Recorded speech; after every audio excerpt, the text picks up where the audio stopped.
আগামীকাল তৃণমূলের mega event mega সমাবেশ ২১শে জুলাই। আর কয়েক ঘন্টা পর থেকে সকালের আলো ফুটলেই তৃণমূলের কর্মী সমর্থকরা ধর্মতলামুখী হবেন, কারণ আগামীকাল ২১শে জুলাই। আর এই ২১শে জুলাইকে কেন্দ্র করে তৃণমূলের তরফে যাবতীয় প্রস্তুতিও সম্পূর্ণ হয়েছে। একদিকে ধর্মতলায় সভামঞ্চের তৈরির কাজ শেষ হয়েছে, অন্যদিকে কলকাতার বিভিন্ন জায়গায় কর্মী সমর্থকদের রাখার এবং খাওয়ার ব্যবস্থা করা হয়েছে। যাবতীয় প্রশাসনিক ব্যবস্থা সম্পূর্ণ হয়েছে। গীতাঞ্জলি স্টেডিয়াম থেকে শুরু করে ক্ষুদিরাম অনুশীলন কেন্দ্র কিংবা উত্তীর্ণ বা সেন্ট্রাল পার্ক, এরকম কলকাতার বিভিন্ন জায়গায় তৃণমূলের কর্মী সমর্থকরা রয়েছেন। বিভিন্ন জেলা থেকে তারা এসে গিয়েছেন এবং এখনও আসছেন। আমাদের সঙ্গে রয়েছে আমাদের তিন প্রতিনিধি, দীপক ঘোষ, সৌমিত্র রায় এবং সত্যজিৎ বৈদ্য। প্রথমে সৌমিত্র, তোমার কাছে জানতে চাইব, তৃণমূলের কর্মী সমর্থকরা ইতিমধ্যে এসে গিয়েছেন সেন্ট্রাল পার্কে, এই মুহূর্তের কি ছবি? দেখো, সময় আর বেশিক্ষণ বাকি নেই, কাউন্টডাউন শুরু হয়ে গেছে তুমি বলতেই পারো। সেটা হচ্ছে রাত পোহালেই তৃণমূলের ২১শে জুলাই। তার আগের ছবিটা তুমি দেখো, আমি রয়েছি ক্ষুদিরাম অনুশীলন কেন্দ্রে। সেখানে তৃণমূলের কর্মী সমর্থক তারা যে বিভিন্ন জেলা থেকে এসে এখানে আজ সকাল থেকেই ভিড় জমিয়েছে।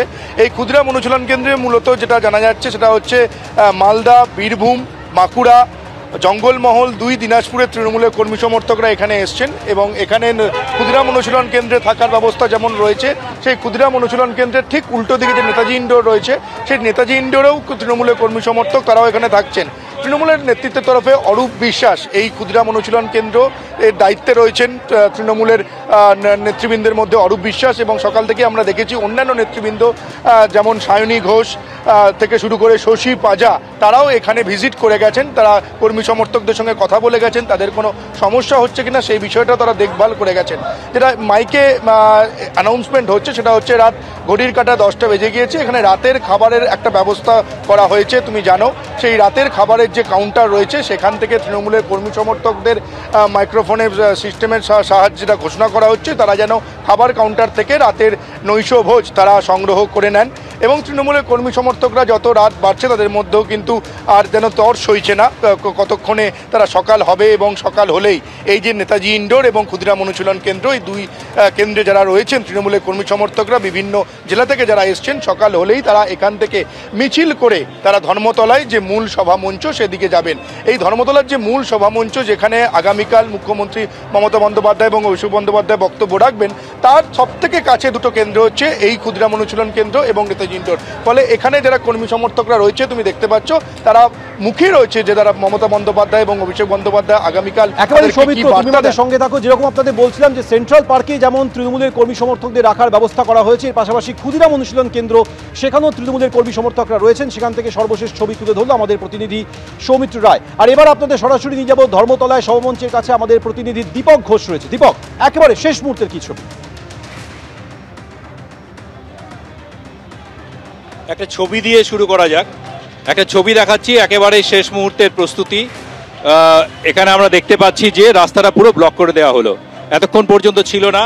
কিছুক্ষণ আগে নিয়ে আসা হলো এই নতুন গার্ড রেল, তৈরি করে আনা হলো, বিশেষভাবে তৈরি করা হয়েছে যাতে এটা চাপের মুখেও দাঁড়িয়ে থাকতে পারে।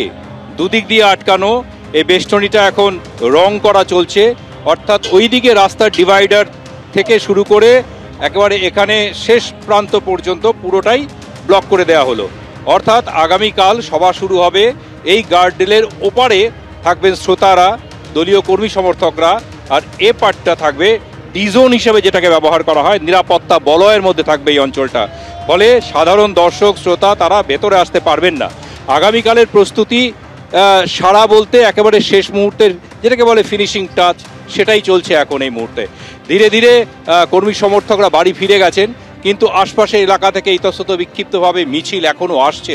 এখন রাত 10টা বাজে, একটু আগেই একটা মিছিল এসে ঢুকলো, তারা ওপারে দাঁড়িয়ে এখন স্লোগান দিচ্ছে। তারা আশপাশ থেকে মাঝে মাঝে আসছে, চলে যাচ্ছে। নেতারা এখন এই মুহূর্তে কেউ নেই, কর্মীরা মাঝে মাঝে আসছেন মিছিল নিয়ে। আগামীকালের জন্য অপেক্ষা।